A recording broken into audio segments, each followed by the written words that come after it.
Salut Sculpted. Aujourd'hui on va parler alimentation. Donc cette vidéo c'est plutôt pour les débutants. On verra après dans de prochaines vidéos pour la prise de masse, pour la sèche, un peu plus précis. Mais là c'est vraiment la base des bases.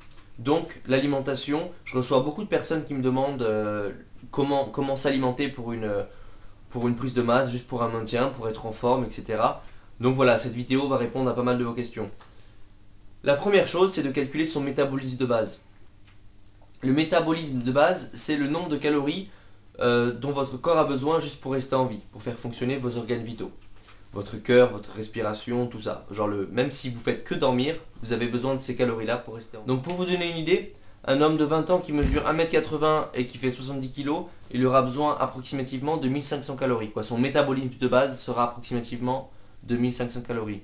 Une femme, 20 ans, 1m65, 60 kg, elle aura besoin, elle, à peu près de 1300 calories. Donc voilà, ça c'est si vous voulez juste savoir à peu près. Ensuite, si vous voulez connaître votre métabolisme de base, je vous invite à aller sur internet, sur Google, tout simplement, et vous tapez calcul du métabolisme de base. Vous allez devoir rentrer votre poids, votre âge, votre taille, etc. Et on va vous donner votre métabolisme de base. Donc c'est pas très précis, mais c'est déjà pas mal. Vous avez ce nombre-là. Donc ça, c'est le minimum syndical qu'il faut manger pour, on va dire, rester en vie. Ensuite, plus vous allez être actif, plus il faudra en rajouter. Encore une fois, j'essaye de faire le plus simple possible.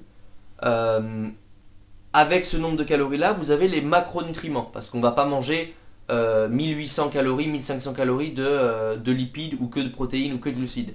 Donc ces trois choses-là sont les macronutriments. Pour quelqu'un qui fait du sport, je recommanderais 40% de glucides, 30% de protéines et 30% de lipides. Donc ça c'est vraiment sans penser prise de masse, sans penser sèche, etc. C'est juste vous faites du sport, vous voulez avoir une bonne alimentation. Voilà, vous avez votre quantité de calories que vous avez calculé en fonction de votre métabolisme de base et en plus rajouter des calories par rapport à votre dépense physique. Et par rapport à, imaginez que vous arrivez à 2300 calories. Sur ces 2300 calories là, vous avez 40% de glucides, 30% de protéines et 30% de lipides. Donc voilà, une fois que vous avez ça, vous allez comprendre que manger une tonne de fruits, une tonne de légumes, un tout petit peu de viande, ça suffit pas. Voire vous allez avoir trop de, même si c'est des fibres, trop de glucides, pas assez de protéines.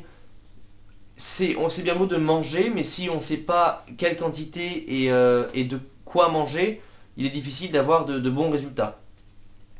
Donc une application que j'utilise moi et que je pense la plupart des bodybuilders utilisent, ou des personnes qui veulent suivre leur alimentation utilisent, c'est MyFitnessPal.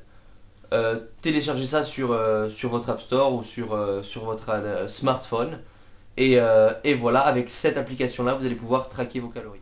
Maintenant, vous connaissez vos calories à manger par jour. Vous avez l'application. Quand vous installez l'application, ils vont vous demander plein d'informations. Et donc l'application va vous sortir aussi une quantité de calories. Faites une moyenne des deux et vous devrez avoir un nombre plutôt pas mal, plutôt précis. Pour bien vérifier que vous êtes sur la bonne voie, par exemple pour une personne qui veut prendre du poids, pesez-vous avant de commencer, pesez-vous après une semaine, après 2 semaines, voir si ça augmente progressivement. Si ça augmente trop, c'est trop élevé. Réduisez un petit peu les calories. L'idéal c'est de prendre 0,5 kg par semaine. C'est pas mal pour prendre du poids. Exactement la même chose pour l'inverse, pour la perte de poids. Encore une fois, dans la deuxième vidéo puis la troisième vidéo, on verra pour la sèche et pour la masse plus précisément, par rapport aux macronutriments, les ratios qui vont bouger. Mais pour l'instant, ça suffit largement pour commencer.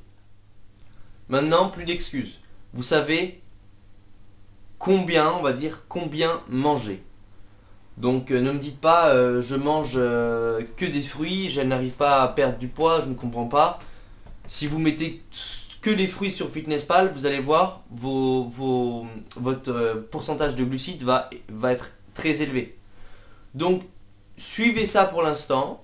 Là je m'adresse plutôt aux débutants et dans les prochaines vidéos on verra prise de masse. Et voilà, restez connectés pour encore plus d'informations, en apprendre encore plus. En attendant, abonnez-vous, partagez. Snapchat, Facebook, Instagram, restez connectés. Ciao ciao and be sculpted.